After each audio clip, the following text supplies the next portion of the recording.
کہ مستقبل کی تولید اور اس کی نشر و نما آپ کے گود میں نہیں، عورت کے گود میں ہوتی ہے، عورت کے گود میں. اور جس تکلیف کے ساتھ آپ کے مستقبل کو وہ جنم دیتی ہے اس کا تصور مرد نہیں کر سکتا. وہ ہاسپٹلائز تو کر سکتا ہے، 40-50 ہزار روپیہ خرچہ ہو گیا تو یہاں سے لے کے سسرال والے کو رینٹ سکتا ہے، لیکن ڈیلیوری کی تکلیف احساس نہیں کر سکتا. ڈاکٹر لوگ چلے گئے، میڈیکل سائنس اس بات پر متفق ہے کہ ایک عورت کو ایک ڈیلیوری میں جو تکلیف ہوتی ہے وہ 20 ہڈی کے ٹوٹنے کے برابر ہے. جس کی ہڈی ٹوٹ گئی ہے سیکنڈ بھائی سے پوچھ لیجیے جاتے کہ ہڈی ایک ہڈی ٹوٹنے پر کیا پرابلم آتا ہے. میڈیکل سائنس کی رپورٹ یہ ہے کہ 20 ہڈیوں کے ٹوٹنے میں جتنی تکلیف ہے اتنی تکلیف ایک عورت کے ڈیلیوری میں ہے. ایک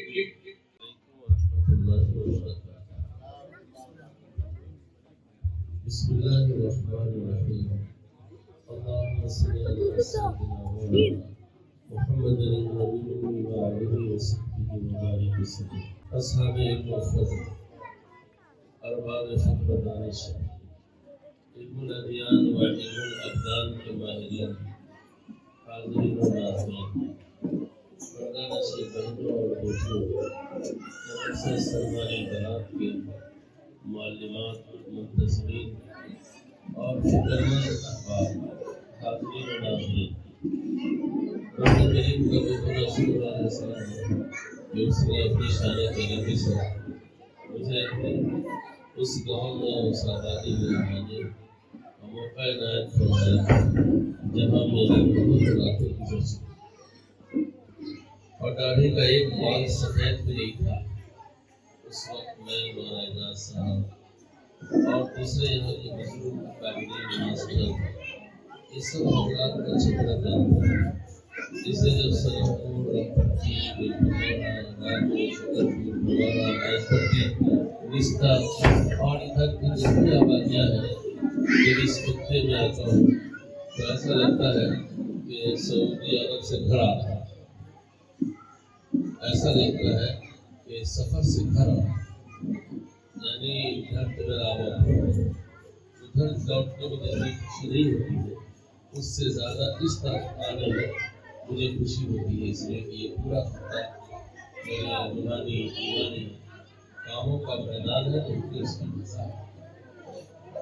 اس لیے اس خطے ریاض سے مجھے تعلق ہے اور اللہ نے چاہا تو ہمارے اس وقت حاجی منظور صاحب ہمارے بزرگ بھائی سے ملاقات کی، دیکھ کر بہت ہی خوش ہوں. ہمارے سبھی بھائی اللہ ان کو بڑا بڑا رکھے. تو ماشاء اللہ پینشن پا رہے ہیں اور بہت ہی عمدہ پینشن پا رہے ہیں. بتاتے نہیں ہیں دینے لگتا ہے درخت سائڈ مار دیتے ہیں اور جب تک پھل نہیں دیتا ہے اس وقت تک لوگ چمٹے رہتے ہیں لیکن پینشن پا رہے ہیں.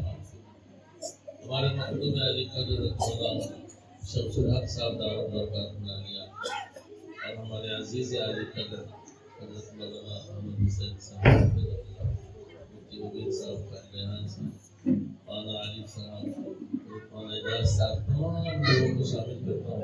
وقت کا دامن بند ہے اور صرف چند باتیں چند منٹوں میں عرض کرتا ہوں. سب سے پہلی بات یہ ہے کہ بچیوں کی تعلیم کیوں، بچیوں کی تعلیم اور اس کی تربیت کے لیے اس وقت علماء کیوں فکر مند ہے، اس کے اسباب کیا ہیں. یہ بات سمجھنے کی اور اس کو سمجھ لینے سے بہت ساری چیزیں جو ذہن میں پرورش پا رہی جس کو نہیں پانا چاہیے وہ نکل جائے گی.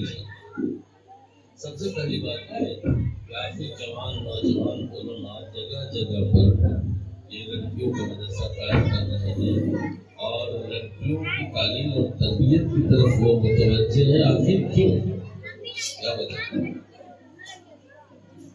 کچھ لوگ ہیں جو خانہ بخاری شروع کیے ہوئے ہیں. اس کا جواب تو وہی دیں گے اس لیے کہ تاریخ کی آنکھوں نے بخاری کو اتنا آسان کبھی نہیں سمجھا جتنا لڑکی کے مدرسے والوں نے بخاری کو آسان سمجھا.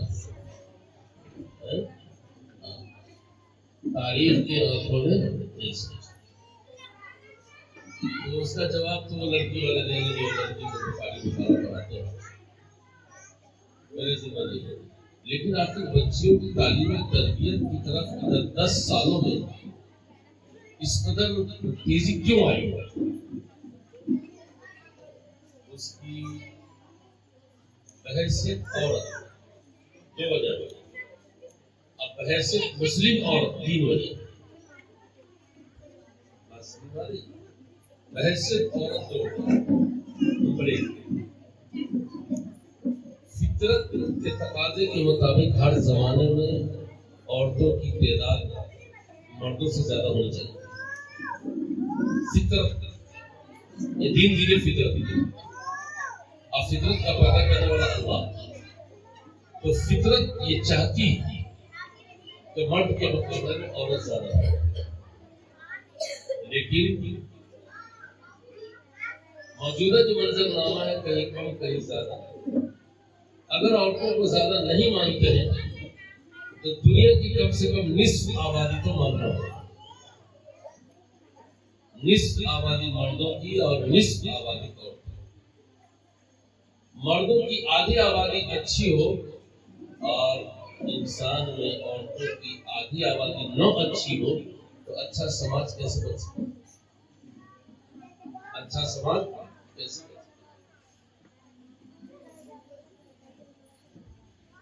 دو چکے کی گاڑی ایک چکا اگر بھرشٹ کر جائے گا تو شکرپور سے سنہپور پہنچنے میں گاڑی تو بعد میں بھرشٹ کرے گی، گاڑی لے کے آنے والا وہ بہت بھرشٹ کر جائے گا۔ اگر امام حنیفہ زندہ ہوتے اور پنچر موٹر سائیکل کو ٹھیلنے والے آدمی کی حالت کو دیکھتے تو نواقی سے وضو میں دوسرا بھی اضافہ کر دیتے۔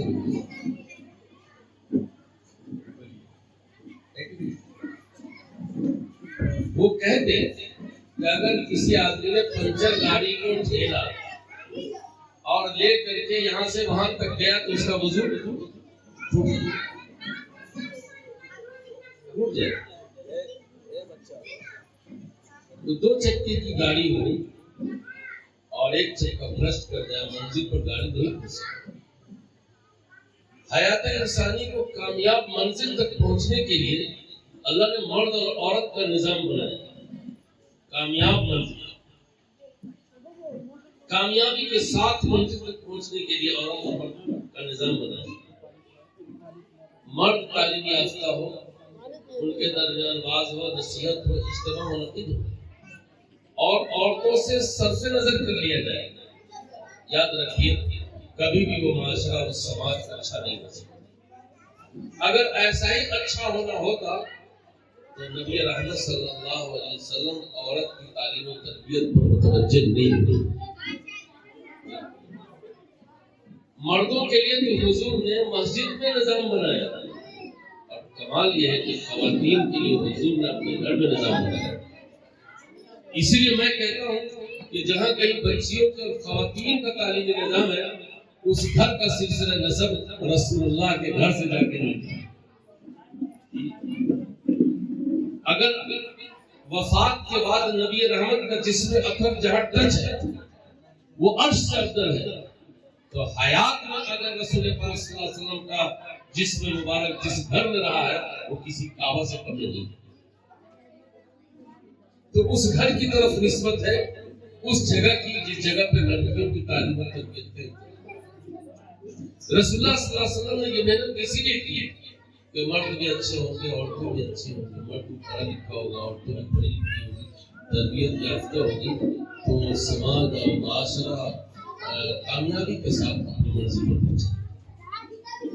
اس لیے حضور نے ایک دانشور کا قول ہم نے پڑھا ہے، اس نے مطالبہ کیا ہے سنہپور سے گڑیا بن سے، شکرپور سے بھروارہ سے، آواپور سے، شاہپور سے مطالبہ کیا۔ کیا یہ مطالبہ پورا کرنے میں ہم کامیاب ہو سکتے ہیں یا اس مطالبے کو پورا کرنے کی کوشش کریں گے؟ ایک دانشور نے آپ سے سنہپور سے گڑیا بن سے مطالبہ کیا، کیا گڑیا بن والوں سنہپور والوں تم اچھی ماں دے دو، ہم تم کو اچھا گاؤں دے دو گے،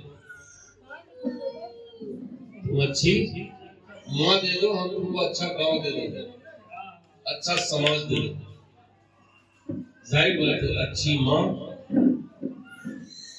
مذہبی اداروں کے علاوہ جتنے بھی تعلیم کے نام پر ادارے ہیں کہیں بھی نہیں تیار ہو سکتے، کہیں بھی نہیں تیار۔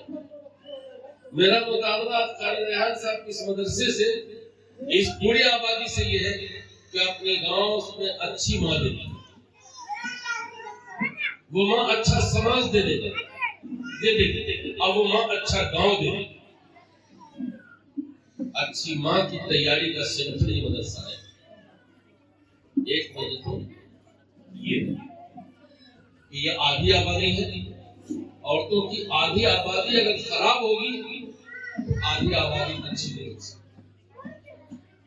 ایک وجہ تو اس کی ہے۔ دوسری وجہ یہ ہے بحیثیت عورت ہونے کی کہ ہمارے اور آپ کے مستقبل کی تولید، اس کی نشو و نما آپ کی گود میں نہیں ہوتی۔ ہمارے مستقبل کی تولید بہت میں یاد ہے، پہلا کلمہ سے زیادہ یاد ہے اس وقت کے لوگوں کو فیوچر۔ فیوچر کا لفظ اتنا مولوی صاحب سے دنیا نے سنایا ہے کہ باپ مت پوچھیے۔ فیوچر یہ انگریزی تو سب کو بات، اسی کو ہم مستقبل کہتے ہیں۔ دوسری وجہ جو عورت اور محنت کی ہے وہ یہ ہے کہ ہمارے اور آپ کے مستقبل کی تولید اور اس کی نشو و نما آپ کے گود میں نہیں، عورت کے گود میں ہوتی ہے، عورت کے گود میں۔ اور جس تکلیف کے ساتھ آپ کے مستقبل کو وہ جنم دیتی ہے اس کا تصور مرد نہیں کر سکتا۔ وہ ہاسپٹلائز تو کر سکتا ہے، 40-50 ہزار روپیہ خرچہ ہو گیا تو یہاں سے لے کر سسرال والے کو رینٹ سکتا ہے، لیکن ڈیلیوری کی تکلیف احساس نہیں کر سکتا۔ ڈاکٹر لوگ چلے گئے، میڈیکل سائنس اس بات پر متفق ہے کہ ایک عورت کو ایک ڈیلیوری میں جو تکلیف ہوتی ہے وہ 20 ہڈی کے ٹوٹنے کے برابر ہے۔ کتنی ہڈی؟ 20 ہڈی۔ منظور بھائی اللہ نہ کرے، اللہ نہ کرے ابھی ہمارے آپ کی ہڈی ہوتی ہے، جس کی ہڈی ٹوٹ گئی ہے سلیم بھائی سے پوچھ لیجیے جاتے کہ ہڈی ایک ہڈی ٹوٹنے پر کیا پرابلم آتا ہے۔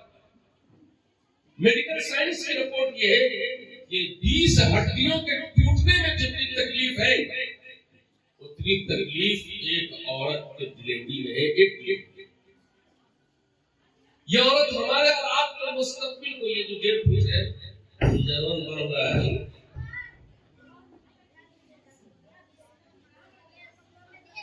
یہ ہمارا مستقبل ہے، آپ کا مستقبل، ہمارے اور آپ کا مستقبل، ہماری اولادیں، ہماری نسلیں کا بیٹا ہوئے بیٹا۔ اے کاش کہ ہمارا جوان نوجوان، ہمارے بزرگ اس بات کا احساس کرتے اور یقین کرتے کہ مکان ہمارا مستقبل نہیں ہے، دکان مستقبل نہیں ہے، کارخانہ مستقبل نہیں ہے، مستقبل ہماری اولادیں جس کی پرورش، نشو و نما، تولید عورت سے متعلق ہے۔ اور عورت کا گود اگر وہ گود ظلمت کی تاریکیوں میں ہوگا، ناعلمی کے اندھیروں میں ہوگا تو آپ کے مستقبل کو وہ عورت روشنی کا اثر نہیں کر سکتی۔ یہ دوسری وجہ ہے بحیثیت عورت کی کہ ہمارے علماء، ہمارے جوان نوجوان عورتوں کی تعلیم، بچیوں کی تعلیم کی طرف متوجہ ہے اس وقت خاص طور پر۔ پہلی وجہ آدھی آبادی ٹھیک ہونا چاہیے۔ دوسری وجہ گود کا اندھیرا پن دور ہے، اس میں روشنی رہے تب جا کر کے نئی نسل میں روشنی۔ مدرسے میں پڑھا رہا بچہ سب ڈیٹ سے آتا ہی تھا، ایک مرتبہ آیا دو لڑکا دونوں مین گیٹ کے سامنے روڈ کے اوپر جی ہے چلے اور دونوں پیشاب کر کے وہیں پہ بیٹھ لینا شروع کر۔ ایک تو کہتا ہے تھوڑے سے ہمارا آگے بڑھ گیا، دوسرا ایک اور بڑھ گیا، وہ کہتا ہے تھوڑا ہمارے سے تھوڑے سے ہمارا آگے بڑھ گیا۔